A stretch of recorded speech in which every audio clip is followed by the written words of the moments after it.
ধার বাকি চাইয়া লজ্জা দিবেন না। এই দোকানটা থেকেই ক্যাশ টাকায় তোমার মুদি সদাই কিনে চলে গেলাম তোমার মিষ্টির দোকানে। সেখানে ঠাকুরের জন্য যথারীতি লাড্ডু কিনে নিলাম, কারণ বজরঙ্গবলীকে মিষ্টি দেবো, কারণ কালকের দিনটা ছিল আমার একটা বিশেষ দিন।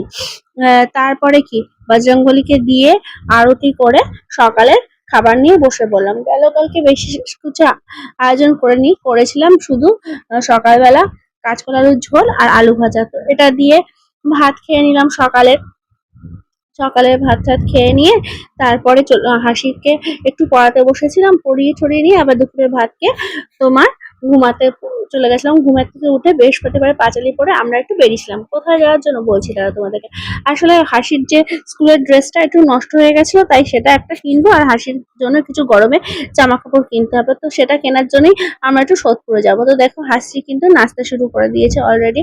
আর গলিতে একটা বেড়াল চলে যাচ্ছিল, তোমাদেরকে দেখানো হয়নি, মানে ক্যামেরা অন করার আগে সে পালিয়েছে। তো যাই হোক, আমি হাসি তোমার বেরিয়ে পড়েছি তোমার সোদপুরের উদ্দেশ্যে। আর রাস্তাটা দেখো কি সুন্দর করে দিয়েছে, এখন ঝাঁ চকচকে রাস্তা। আর এই লাইটিং গুলো কিসের জন্য বলতো, আসলে শনিবার দিনকে এই যে শীতলা মন্দিরটা, এই শীতলা মন্দিরটাতে পুজো বাৎসরিক, তো সেই জন্য লাইটিংটা নিয়েছে। তো আমরা চলছি এখন সোদপুরের পথে।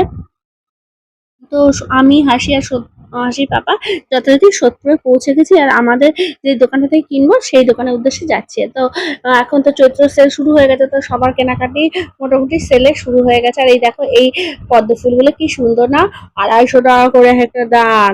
তো সজলের দোকানের সামনে দেখি যথারীতি এগরোলের ভিড়। তো এই দোকানটা থেকে বন্ধুরা আমি হাসি স্কুলের ড্রেস কিনেছিলাম। তারপরে হাসি আর আমার জন্য দুটো হেয়ার ব্যান্ড কিনলাম। তবে হেয়ার ব্যান্ড কিনে আমরা চলে গেলাম, ওই যে বলেছিলাম না হাসির জন্য দুটো গরমের জামা কিনবো, এই দোকানে। এই দোকানটা না তনুশ্রীর উল্টো দিকে। তা আর বাড়িতে আসার পথে আসছি যখন, তখন রেডিমেড সেন্টারে দেখলাম অনেক ভালো ভালো সেল দিয়েছে শাড়ি, তো সেগুলো একটু দেখে নিলাম। এরপর মিয়ামোনো থেকে আমি আর হাসি দুটো পেস্ট্রি নিয়ে খেলাম, আর দেখলাম আরো অনেক বাটারস্কচ ফ্লেভারে রয়েছে, তো ভাবছিলাম নেবো কিনা, তো আর নেওয়া হয়নি। তারপরে গোপালের জন্য দুটো সুতির জামাও নিয়ে নিলাম। তো টুকটাক এসব কেনাকাটি করে নিয়ে তারপরে বাড়ির দিকে রওনা দিচ্ছিলাম। তারপরে দেখলাম এই যে এই ব্যাগের দোকানটা, বা এই দোকানে বেশ সুন্দর সুন্দর কালেকশন রয়েছে। আমার এই লেদারের যে ছোট হ্যান্ড ব্যাগটা বেশ ভালোই লাগছিল। তারপরে ফ্লাইওভার